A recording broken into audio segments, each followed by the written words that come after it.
네, 하나님의 말씀 로마서 8장 19절에서 23절까지의 말씀입니다. 로마서 8장 19절에서 23절까지의 말씀입니다.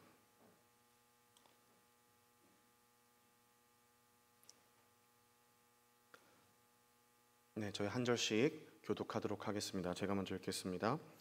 피조물이 고대하는 바는 하나님의 아들들이 나타나는 것이니 피조물이 허무한 데 굴복하는 것은 자기 뜻이 아니요 오직 굴복하게 하시는 이로 말미암으니라. 그 바라는 것은 피조물도 썩어짐의 종노릇한 데서 해방되어 하나님의 자녀들의 영광의 자유에 이르는 것이니라. 피조물이 다 이제까지 함께 탄식하며 함께 고통을 겪고 있는 것을 우리가 아느니라. 그뿐 아니라 또한 우리 곧 성령의 처음 익은 열매를 받은 우리까지도 속으로 탄식하여 양자될 것 곧 우리 몸의 속량을 기다리느니라. 아멘. 네, 지난주 수요예배는 찬양 예배였습니다. 이렇게 앞에서 먼저 수요예배 말씀을 전해주신 다른 교육자분들이 왜 그리 이렇게 찬양 예배를 손꼽아 기다리셨는지 이제서야 좀 체감이 되는 것 같습니다. 이제 말씀을 나누도록 하겠습니다. 지난 시간에 나누었던 내용을 간략하게 돌아보도록 하겠습니다. 우리 지난 시간에는 인간과 창조세계 그리고 이스라엘과 가나안 땅이라는 이 두 가지 관계가 서로 어떤 연관이 있는지에 대해서 함께 나누어 보았었습니다. 이스라엘이라는 이 특정 민족이 가나안 땅이라는 특정한 장소에서 살아가며 취해야 할 여러 가지 삶의 원리들이 있었죠. 율법, 그리고 그 중에서도 안식과 희년의 정신, 그리고 절제하고 하나님을 의존하는 삶의 자세가 무엇인지 우리 함께 살펴보았었습니다. 하나님은 가나안 땅에서의 이스라엘 백성들의 삶을 통해서 드러내시고자 했던 의도가 있으셨습니다. 마찬가지로 우리 그리스도인들 역시 이 창조 세계를 향한 하나님의 뜻과 계획을 드러내는 삶으로 부르심을 받았었다라는 것을 되새겨 보았었습니다.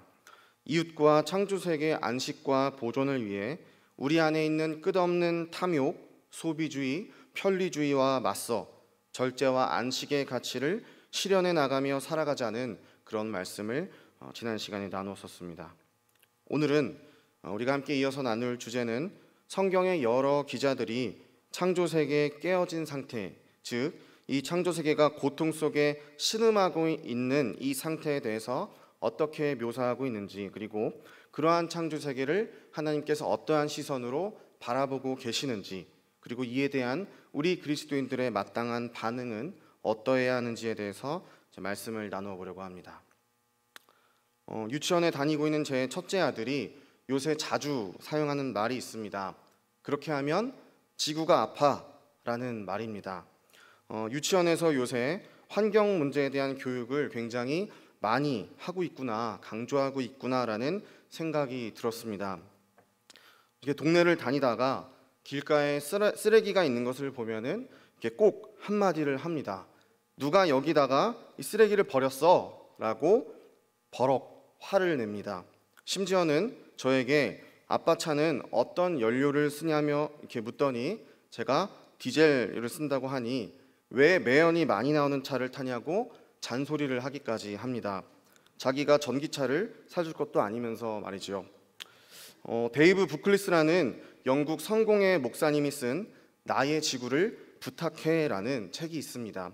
그런데 이 책의 챕터 중 다음과 같은 타이틀의 챕터가 있습니다.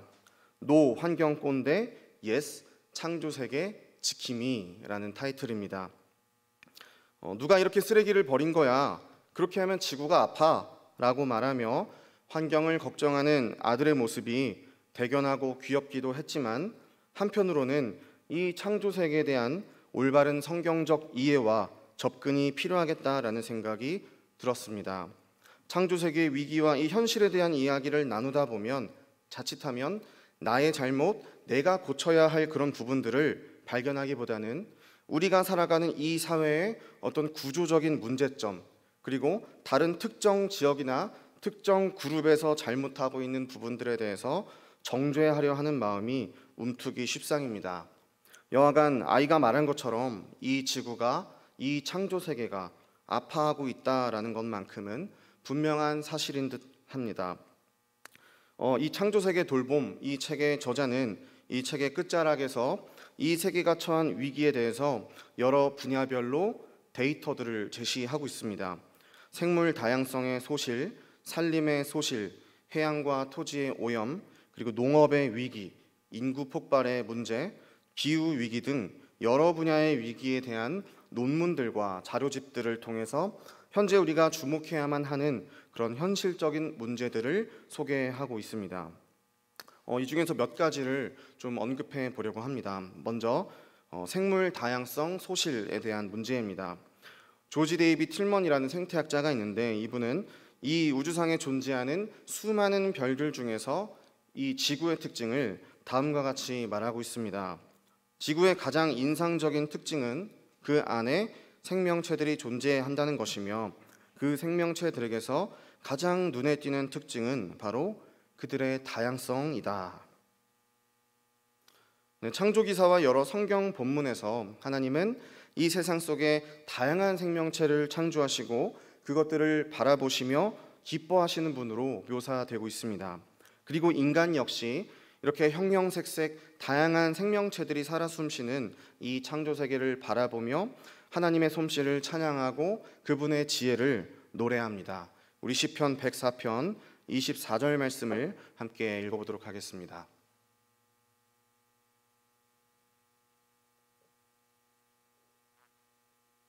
시편 104편 24절 말씀 함께 읽겠습니다. 시작.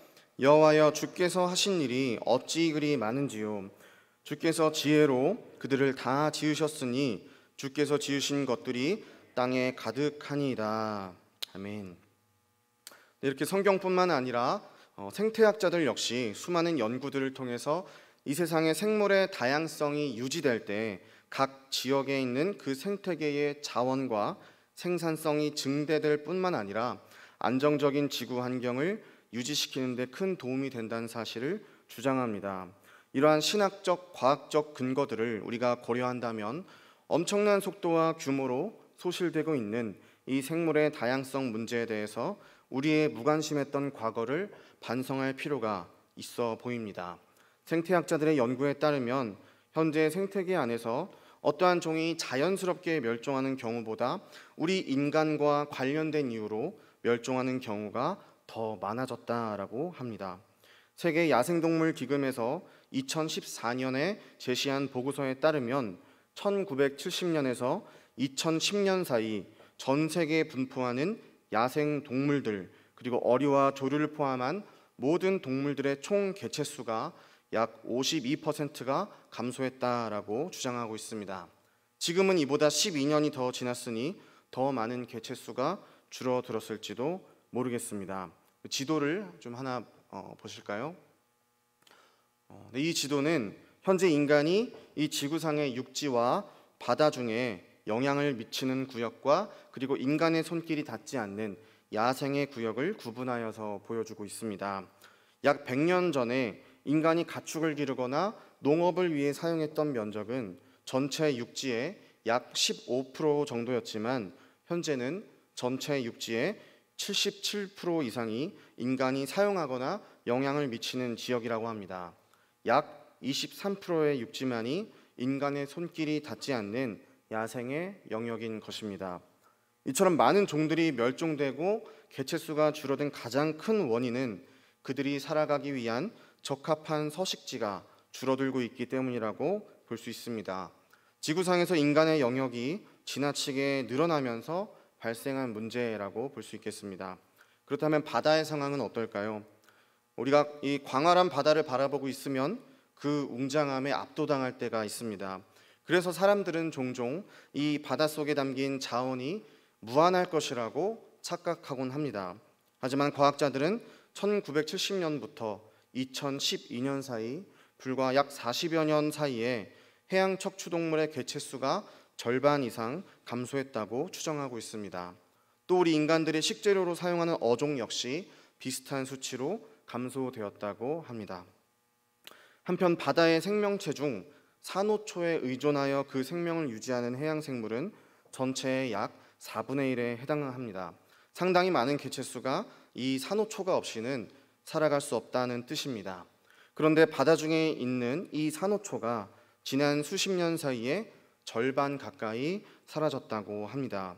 현재 전 세계 25% 이상의 산호초가 멸종되었거나 멸종 위기에 처해 있고, 이러한 속도로는 2050년이 되면 나머지 75% 역시 멸종되거나 멸종 위기에 처하게 된다고 합니다. 사진을 하나 더 보시겠습니다. 보시는 사진은 미국령 사모아 해안에 있는 산호초의 모습입니다. 2014년 12월에는 건강했던 산호초가 다음해 2월부터 죽어가기 시작해서 같은 해 8월에는 완전히 죽어버린 모습입니다. 가운데 모습처럼 이렇게 하얗게 변해버린 모습을 산호초의 백화 현상이라고 합니다. 이 백화 현상이 약 1, 2주 이상 진행되면 산호초는 굶어 죽게 됩니다. 이렇게 산호초의 백화 현상이 일어나는 이유는 무엇일까요? 가장 큰 원인은 바로 지구 온난화입니다. 지구 평균 온도의 상승이 이처럼 해양 생태계에도 악영향을 끼치고 있는 것이지요. 이렇게 산호초가 사라진다면 우리가 먹는 어류의 약 4분의 1이 살아갈 터전을 이름과 동시에 폭풍, 쓰나미 등 여러 자연재해들을 막아주는 자연 방파제가 소실되는 것과 같습니다. 산호초가 없어지는 것이 어류에게뿐만 아니라 우리 인간들에게도 직접적인 영향을 미친다는 사실을 보여주고 있는 것이죠. 이제 우리가 땅과 바다의 위기를 살펴보았으니 이제 하늘에 대한 이야기를 해보겠습니다. 기후 위기는 이제 더 이상 다음 세대의 문제가 아닌 것이 되어버렸습니다. 그리고 이는 환경에 도무지 관심이 없던 사람들에게조차도 무언가가 잘못되긴 한참 잘못되었다라는 인식을 주기에 충분한 것 같습니다. 기후 위기를 부정하는 일부 사람들이 여전히 있지만 그럼에도 불구하고 많은 사람들이 이 기후 위기에 대해서 인식하고 있으며 실제로 많은 사람들은 이미 이를 피부로 체감하며 살아가고 있습니다. 기후 위기로 인해 발생하는 자연재해는 그 규모와 빈도가 나날이 증가하고 있으며 이러한 이상 기후는 우리 인간들이 살아가는 삶의 터전을 직접적으로 위협하고 있습니다. 이러한 기후 위기의 주된 원인은 단연 인간의 활동입니다. 산업화의 가속으로 막대한 양의 화석 연료가 연소되어 수천 년 동안 석탄 형태로 저장되어 있던 이 탄소들이 대기 중에 방출되었습니다. 이 외에도 열대우림과 산림의 파괴, 축산 산업에서 발생하는 메탄가스, 그리고 조금만 더워도 큰 고민 없이 에어컨을 틀어버리는 우리들의 이 생활 패턴 역시 한 몫을 하고 있죠. 사실 이 지구 평균 온도 상승과 기후 위기에 대한 이야기들은 굳이 제가 이 시간에 길게 이야기하지 않아도 될 만큼 많은 분들이 이미 잘 알고 계실 것이라고 생각합니다.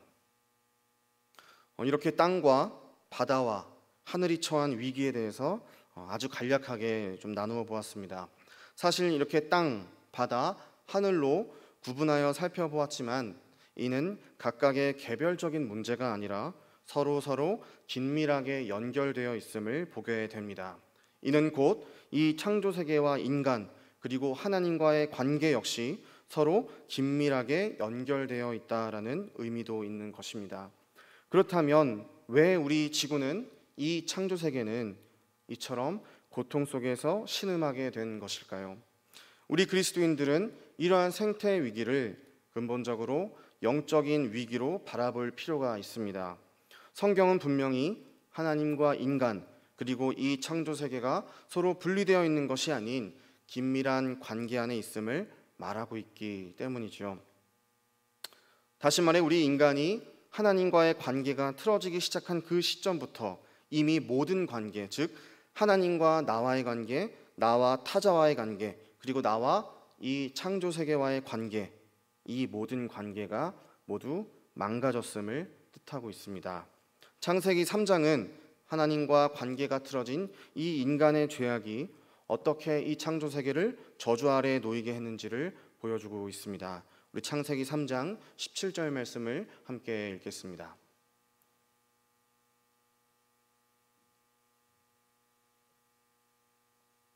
창세기 3장 17절입니다. 네, 함께 읽겠습니다. 시작. 아담에게 이르시되 내가 내 아내의 말을 듣고 내가 내게 먹지 말라 한 나무의 열매를 먹었은즉 땅은 너로 말미암아 저주를 받고 너는 내 평생에 수고하여야 그 소산을 먹으리라. 여기서 말하는 땅은 물리적인 육지만을 뜻한다기보다는 온 창조 세계를 뜻한다고 볼 수 있겠습니다. 마찬가지로 아담과 하와가 저지른 이 불순종의 죄 역시 하나님 앞에 반역한 우리 모두의 죄를 뜻한다고 볼 수 있겠습니다. 다시 말해 이 창조 세계가 저주 아래에 놓인 이유는 바로 저와 여러분, 우리 인간들의 죄로 인한 것이라는 것이죠. 구약의 많은 선지자들도 우리 인간들의 죄로 인해서 이 땅이, 창조 세계가 고통받고 있다는 사실을 폭로하고 있습니다. 호세아 4장 1절에서 3절 말씀을 우리 함께 읽도록 하겠습니다. 호세아 4장 1절에서 3절입니다. 함께 읽겠습니다. 시작. 이스라엘 자손들아 여호와의 말씀을 들으라.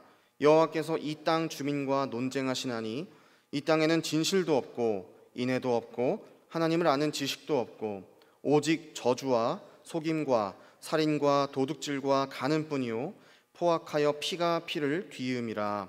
그러므로 이 땅이 슬퍼하며 거기 사는 자와 들짐승과 공중에 나는 새가 다 쇠잔할 것이요 바다의 고기도 없어지리라.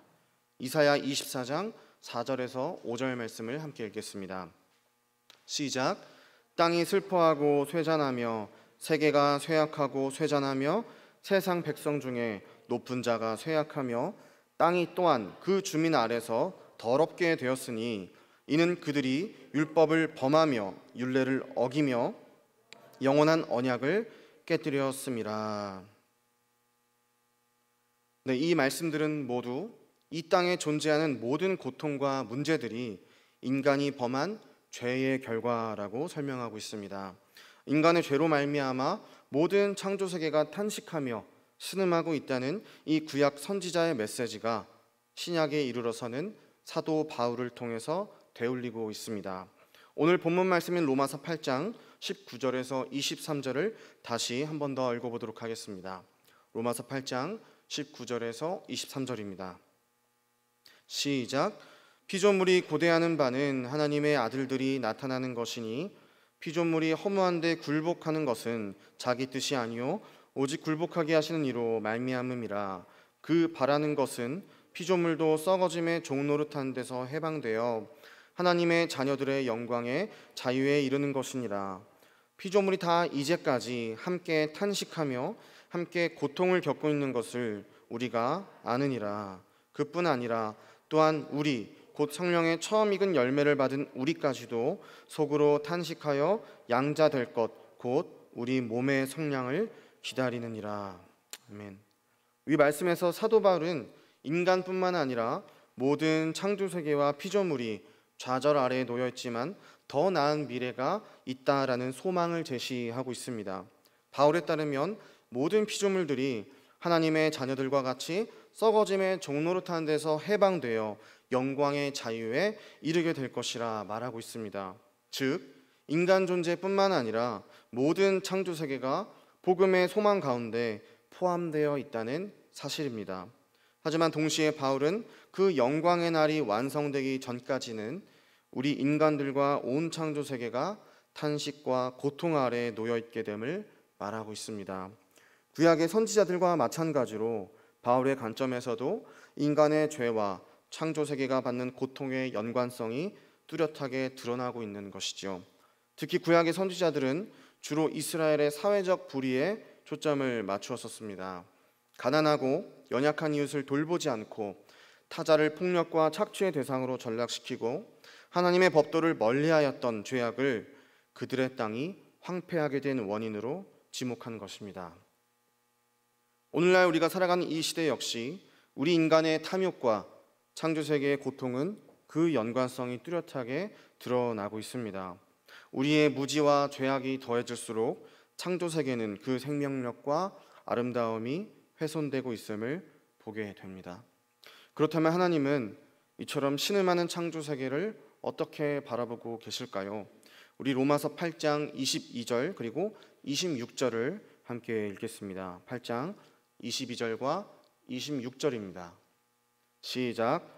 피조물이 다 이제까지 함께 탄식하며 함께 고통을 겪고 있는 것을 우리가 아느니라. 이와 같이 성령도 우리의 연약함을 도우시나니 우리는 마땅히 기도할 바를 알지 못하나 오직 성령이 말할 수 없는 탄식으로 우리를 위하여 친히 간구하시느니라. 아멘. 바울은 모든 피조물이 탄식하며 고통을 겪고 있으며 이와 같이 성령님 또한 말할 수 없는 탄식으로 우리 모두를 위해 간구하신다라고 말하고 있습니다.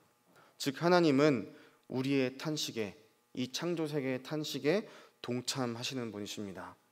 탄식하다라는 말에 사용된 헬라어 스테나조는 슬퍼하다, 애통해하다, 신음하다라는 뜻을 가지고 있습니다. 죄와 사망의 그늘 아래에서 탄식하며 한숨 쉬는 우리를 바라보시며 하나님은 함께 애통해하시고 탄식하시는 분이심을 알 수 있습니다. 예레미야 9장 10절 말씀을 우리 함께 읽어보도록 하겠습니다. 예레미야 9장 10절 말씀입니다. 함께 읽겠습니다. 시작. 내가 산들을 위하여 울며 부르짖으며 광야 목장을 위하여 슬퍼하나니 이는 그것들이 불에 탔으므로 지나는 자가 없으며 거기서 가축의 소리가 들리지 아니하며 공중의 새도 짐승도 다 도망하여 없어졌습니다. 위 말씀에서 우리는 동물들이 삶의 터전과 생명을 잃어버리고 창조세계가 황폐해지는 모습 앞에서 슬퍼하시는 하나님을 발견할 수 있습니다. 이처럼 황폐해진 땅이 애곡하며 창조세계가 탄식하고 있다면, 그리고 그 모습을 바라보시는 하나님께서 함께 슬퍼하고 계신다면 이에 대한 우리 그리스도인의 반응은 어떠해야 할까요? 우리 역시 신음하고 있는 창조세계를 위해 함께 애통해야 하며 우리의 삶 가운데 잘못된 이 생활 방식에 대한 회개가 있어야 할 것입니다. 이것이 탄식하고 있는 창조세계와 슬퍼하시는 하나님에 대한 마땅한 우리들의 반응이어야 할 것입니다. 이제 말씀을 정리해 보겠습니다. 오늘 함께 살펴본 것처럼 창조세계가 탄식하고 있고 이를 바라보시는 하나님 역시 탄식하고 계심은 우리 인간의 범죄로 인한 것이었습니다. 인간의 죄가 하나님과 인간 사이의 관계를 무너뜨렸고 인간과 다른 인간 사이의 관계, 그리고 인간과 창조세계와의 관계 역시 무너뜨리고 말았습니다. 하지만 우리는 이 모든 근원적인 문제가 이미 그리스도의 구속 사역으로 인해 해결되었음을 알고 있습니다. 로마서 8장에서 바울이 말한 탄식과 이 고통은 이제 영원한 저주가 아닌 일시적인 해산의 고통이며 그리스도께서 다시 오실 그날에 모든 피조물들이 예수께 속한 이 자유와 영광에 참여하게 될 것이라는 비전을 우리는 얻었습니다. 그러므로 이제 우리의 시선은 마땅히 하나님과 나 사이의 관계에서 멈추지 않고 나와 타자와의 관계, 그리고 나와 창조세계와의 관계까지 나아가야만 할 것입니다. 우리가 진정으로 하나님과 사랑하는 관계라면 우리는 마땅히 그분의 관심과 시선이 머무는 곳에 우리의 관심과 열정을 두어야만 할 것입니다. 지난 주일은 종교개혁 기념주일이었지요. 여러분은 종교개혁하면 가장 먼저 누가 떠오르십니까? 아마 많은 분들이 마르틴 루터를 꼽으실 것 같습니다. 그가 남긴 수많은 말들 중에 다음과 같은 말이 있습니다. 하나님은 성경에만 복음을 남기지 않으셨습니다. 나무들 위에 꽃들과 구름과 별들 안에도 기록하셨습니다.